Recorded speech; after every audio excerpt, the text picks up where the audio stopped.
Bonjour Teddy, merci à Dimo de me recevoir pour répondre à vos questions sur l'actualité et les sujets de l'immobilier. Alors le marché immobilier actuel est plutôt bon. On est sur une année qui est très particulière, vous le savez, premier confinement début d'année, deuxième confinement actuel, bien que ce confinement-là soit différent parce qu'on peut exercer notre activité sur 70%. Mais on ne peut pas faire de visite. Donc le constat, c'est qu'on a fait une très bonne année, puisque l'été a été excellent, mais on s'est retrouvé avec beaucoup de difficultés aujourd'hui sur des acquéreurs qui auraient un manque de financement ou qui travailleraient dans une entreprise qui serait en difficulté. Les banques ont resserré un peu les curseurs, mais on est sur un marché qui est excellent. Le marché à court terme, pour moi, va être similaire à celui actuel. C'est-à-dire qu'on va être toujours très attentif vis-à-vis de nos vendeurs et de nos acquéreurs. Les banques vont continuer à donner des prêts. Il y a beaucoup aujourd'hui d'acquéreurs qui ont fait ce choix, je pense, d'acheter un peu plus rapidement que prévu. Tout simplement parce qu'ils n'ont pas eu l'opportunité de partir en vacances, de dépenser de l'argent dans beaucoup de loisirs dus au confinement, et ils se sont retournés vers un objectif de vie, c'est-à-dire l'acquisition de la pierre. Donc c'est aussi pour ça, je pense que cette année, autant on n'a pas pu travailler trop sur 2 périodes et on a eu une grosse vague cet été.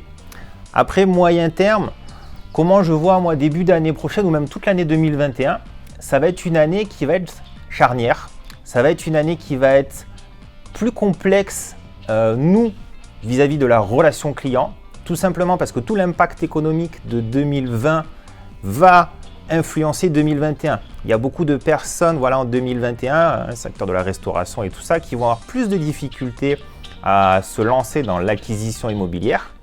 Néanmoins, moi je suis très confiant sur tout ce qui va se passer et on se prépare dès aujourd'hui justement à réorganiser notre discours, notre approche professionnelle pour que on puisse réaliser les projets de tous nos acquéreurs et de tous nos vendeurs. Aujourd'hui, il est primordial d'être dans l'air du temps, bien évidemment, et toute la partie digitalisée est importante. Le second confinement qu'on vit actuellement est le parfait exemple. On se retrouve à pouvoir exercer notre métier dans quasiment son intégralité. Et il y a une partie qu'on ne peut pas faire. Le gouvernement nous a interdit de faire des visites. Donc on respecte bien évidemment cette obligation-là. Et qu'est-ce qu'on fait pour pallier? Parce qu'on a beaucoup de demandes d'acquéreurs, contrairement à ce qu'on pourrait penser. Le marché, l'économie continue. Et on a beaucoup de demandes d'acquéreurs qui veulent quand même visiter, qui veulent braver des interdits.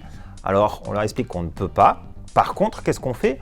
On s'est organisé justement sur toute une partie digitale, c'est-à-dire visite premièrement virtuelle, visite 360, comme on peut le faire dans le quotidien, qu'on va intégrer après sur les sites internet et tout ça pour déjà donner une première impression. Et aujourd'hui, on a mis en place une autre organisation, on fait des visites même en live, c'est-à-dire qu'on a les outils qu'il faut, on a le matériel qu'il faut tout simplement pour donner une première, vraiment une idée percutante du bien immobilier, en faisant une visite live avec nos acquéreurs pour les conforter éventuellement dans une visite qu'on va programmer juste après le confinement ou malheureusement ça arrive, se dire effectivement non, ce bien-là ne me correspond pas et je vais réorienter ma recherche soit sur un appartement plus grand, différent ou autre. Mais l'aspect digital est vraiment extrêmement important aujourd'hui d'un point de vue de la clientèle. Ce qui est très intéressant, c'est que toute cette nouvelle organisation de visites virtuelles, nous sommes en train de l'étudier même pour l'avenir. Pourquoi ne pas le proposer systématiquement à nos clients dans le but tout simplement de faire gagner du temps dans un projet d'achat, de se dire voilà, on peut dans un premier temps se dire on va faire une visite virtuelle et voir si ensuite on déclenche une réelle visite. Parce que pour moi, l'acquisition d'un bien immobilier à plusieurs centaines de milliers d'euros, ce qui est la moyenne, les acquéreurs veulent systématiquement rentrer dans le bien et faire la visite en réel. Donc ce n'est en fait qu'une partie pour conforter dans une acquisition, dans un processus d'achat.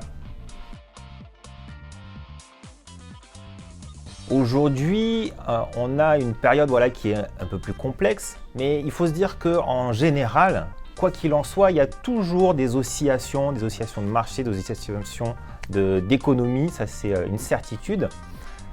Il faut absolument regarder quelle est l'opportunité qu'on peut avoir dans cette actualité.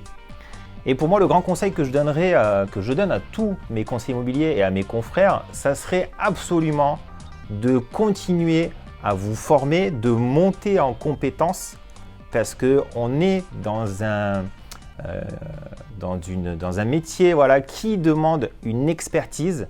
Nous n'avons que très peu d'obligations de formation. Et ça, je le déplore parce qu'on a malheureusement un manque de professionnalisme dans beaucoup de nos confrères. Et aujourd'hui, moi, ce que je conseille en général à tout le monde, c'est de se dire, si on est enclin à rester à la maison, profitez-en pour vous former. Si votre réseau vous donne des formations, tant mieux. Sinon, il existe énormément d'autres solutions pour continuer à vous former, monter en compétences, mais pas seulement 1 heure ou 2 heures par-ci par-là. Il faut une formation continue, perpétuellement, comme nous, ce qu'on peut proposer ici sur une multitude de thèmes. On a des formations quasiment tous les 2 jours sur un thème différent qui permet à toutes nos équipes derrière de réaliser réellement un projet de vie avec des clients, que ce soit acheteurs ou que ce soit vendeurs.